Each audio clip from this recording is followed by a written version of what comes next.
Hey guys, the Easy Ace here, and today we're going to be playing the Stanley Parable.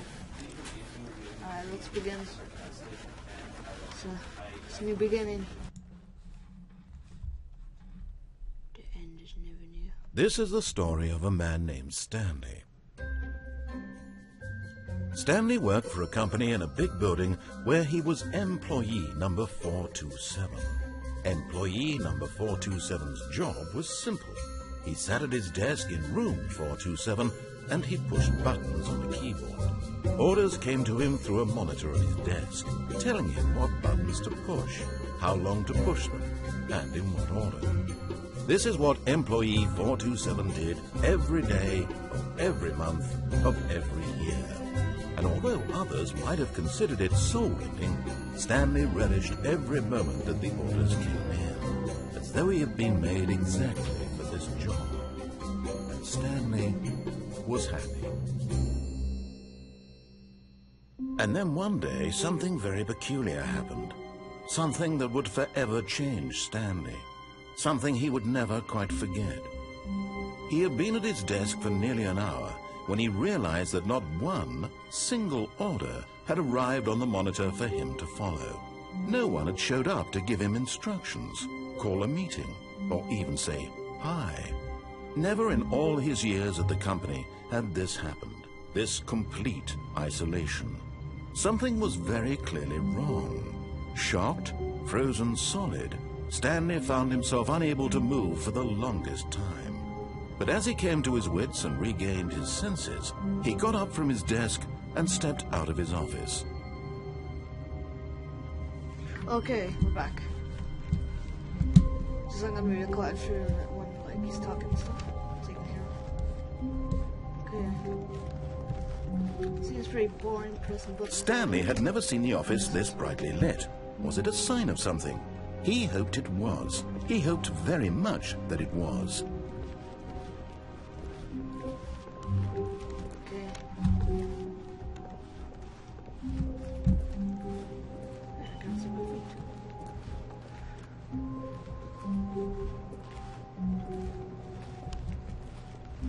Go.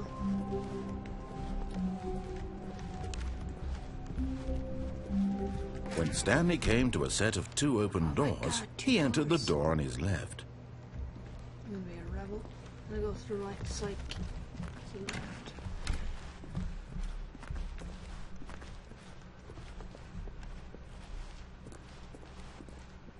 Yet there was not a single person here either. Feeling a wave of disbelief, Stanley decided to go up to his boss's office, hoping he might find an answer there.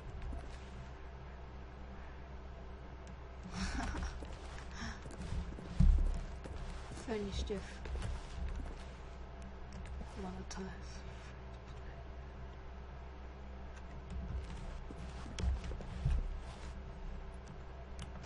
What is that? Profits, profits, profits.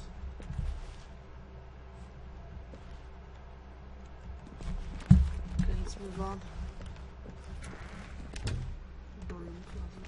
Just want to keep all the quidditch sticks. Coming to a staircase, Stanley walked upstairs to his boss's office. Guess we're gonna have to meet the boss.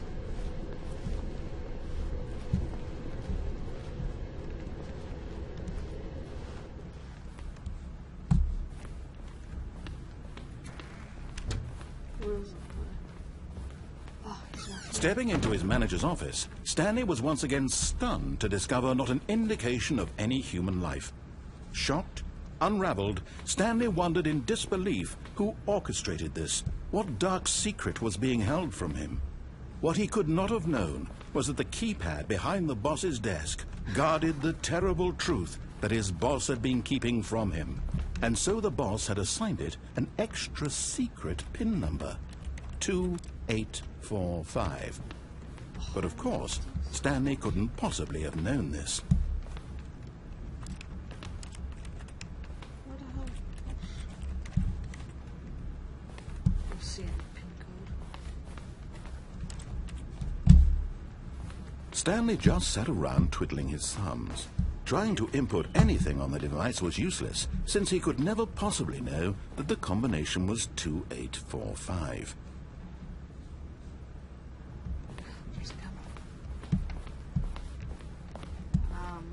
2845.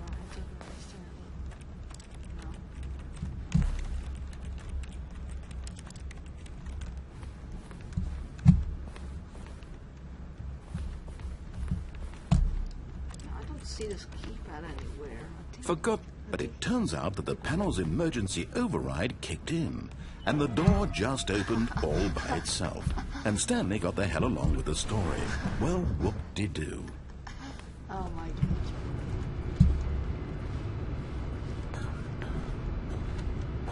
Guess we're going down.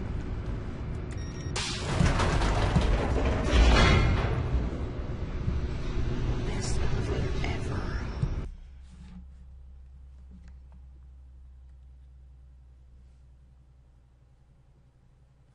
Goddamn loading. Descending deeper into the building, Stanley realized he felt a bit peculiar.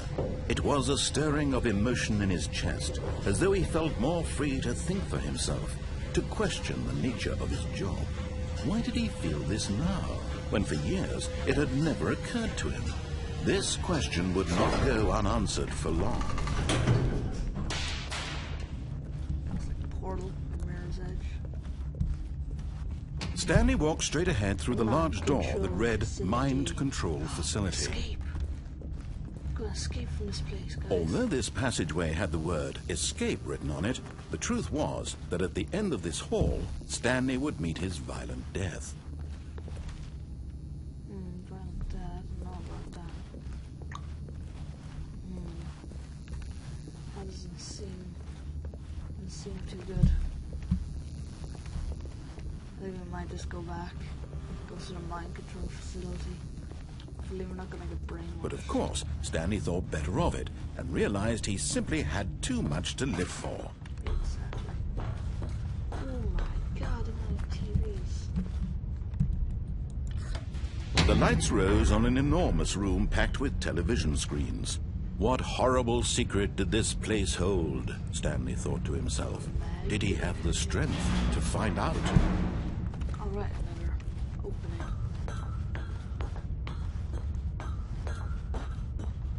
Let's go. Now the monitors jumped to life, their true nature revealed. Each bore the number of an employee in the building, Stanley's co-workers. The lives of so many individuals reduced to images on a screen, and Stanley, one of them, eternally monitored in this place where freedom meant nothing. Oh my good god. Where's Stanley's one? Number 427.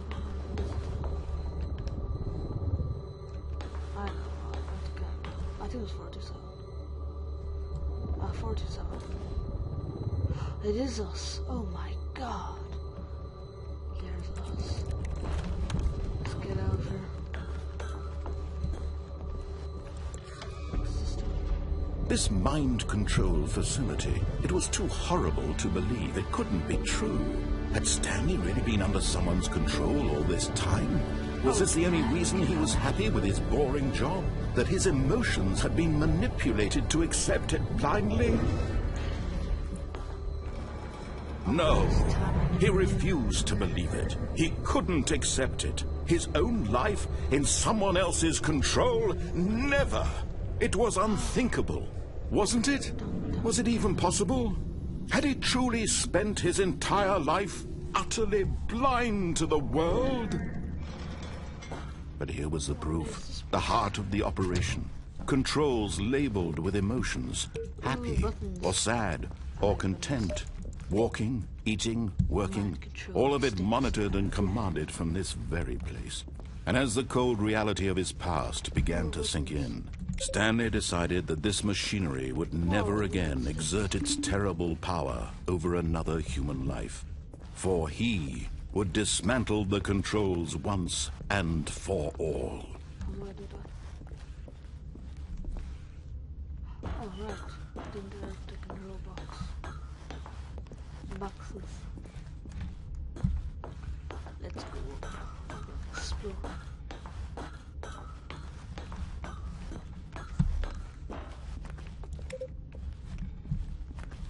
Number 4 is done.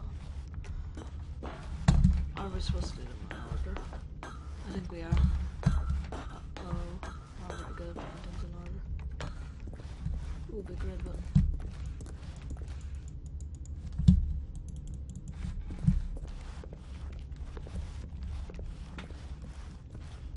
Oh, there's another one.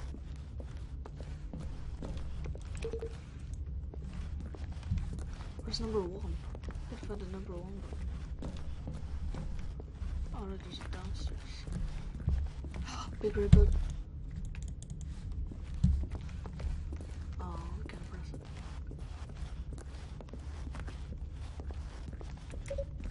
It's number 3.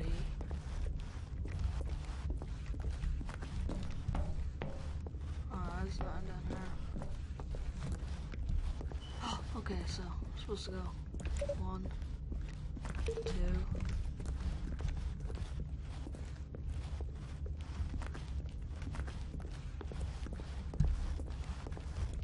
3, and 4's up here, and then we'll have solved the puzzle.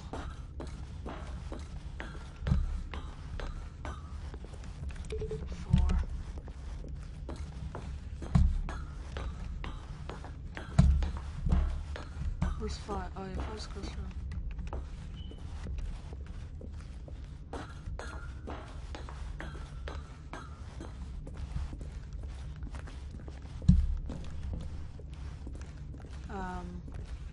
Alright, 5. Thought we were gonna press a big red button, but okay, let's move on. I solved it.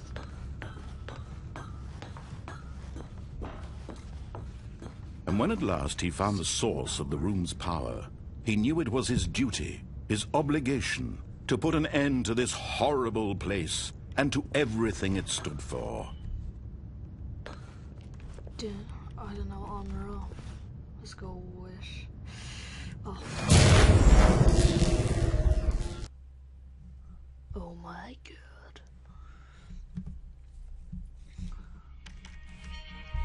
Where are we?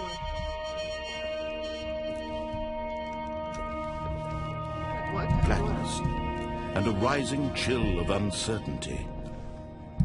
Was it over? Yes. He had won. It's opening. He had defeated the machine, unshackled himself from someone else's command. Freedom was mere moments away. And yet, even as the immense door slowly opened, Stanley reflected on how many puzzles still lay unsolved. Where had his co-workers gone? How had he been freed from the machine's grasp? What other mysteries did this strange building hold? But as sunlight streamed into the chamber, he realized none of this mattered to him. For it was not knowledge or even power that he had been seeking, but happiness. Perhaps his goal had not been to understand, but to let go. No longer would anyone tell him where to go, what to do, or how to feel. Whatever life he lives, it will be his. And that was all he needed to know. It was perhaps the only thing worth knowing.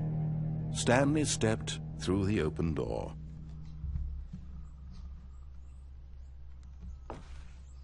Stanley felt the cool breeze upon his skin, the feeling of liberation, the immense possibility of the new path before him.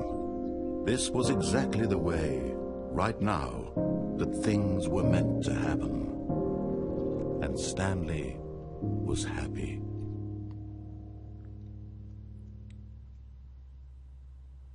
Oh my god. Well guys, that was a Stanley Parable. Really hope you enjoy it. More videos to come. See you in the next video. Bye.